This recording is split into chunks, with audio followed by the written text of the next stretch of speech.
Hello and welcome back to Discover Inclusion's YouTube channel. Today we are going to be trying a sensory experiment with lots and lots of bubbles. This is maybe one of my favourite experiments or sensory games, as it can be adapted in so many different ways to make it accessible for everybody involved. The first thing you will need is a jug of washing up liquid and water. It works best with approximately 1 part washing up liquid to 3 parts water. There are multiple different ways that you can do this experiment. One way is using a straw, so I've got a simple metal straw here. Another way is using a plastic bottle which has had the bottom chopped off. You can do this easily with a craft knife or in some bottles with a pair of scissors. Another alternative is a plant pot.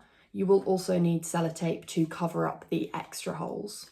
To cover the other end of the water bottle or the plant pot, you will need baby wipes, or you can use a clean sock. A third method is to use something like a bike pump or a football pump. This experiment can get quite messy, so it's great.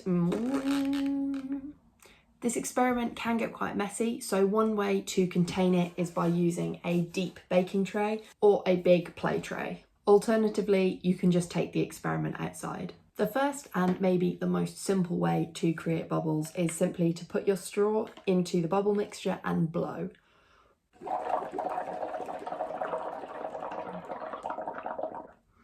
You very quickly make lots of bubbles and it's really satisfying. However, if you are working with younger children, make sure that they are blowing and not sucking the liquid and drinking it. The alternative to using a straw and blowing directly into the liquid is using the bike pump or football pump. Start by pulling air into the pump and then placing the end into the bubbles. Then slowly compress and you'll start to create bubbles.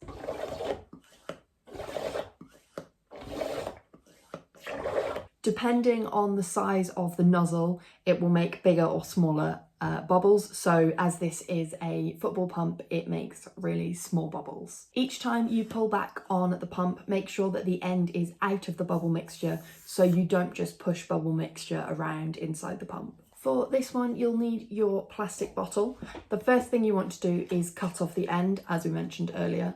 For this version, you will need your plastic bottle with the bottom cut off.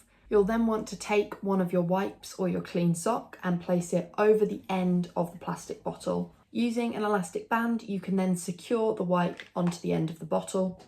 It's helpful to use a couple to make sure that it stays in place. You then want to dip the covered end into your bubble mixture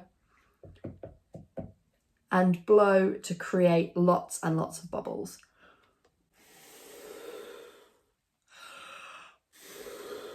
You can repeat as many times as you like.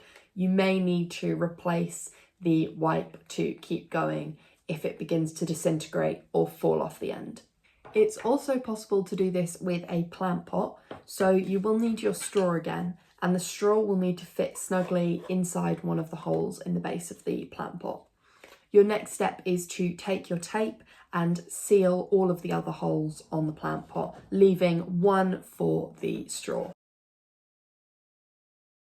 On the open end of the plant pot, you're then going to take a second wipe or a clean sock and place it over, once again securing it with some elastic bands. Once again, you're going to place the wipe covered end into your bubble mixture. Then place your straw into the hole that you've left open and blow. This is a bit of a safer option for younger children, as it is really difficult to suck the bubble mixture into your throat and swallow any of it. If you have enjoyed this video, please do like and subscribe. See you soon.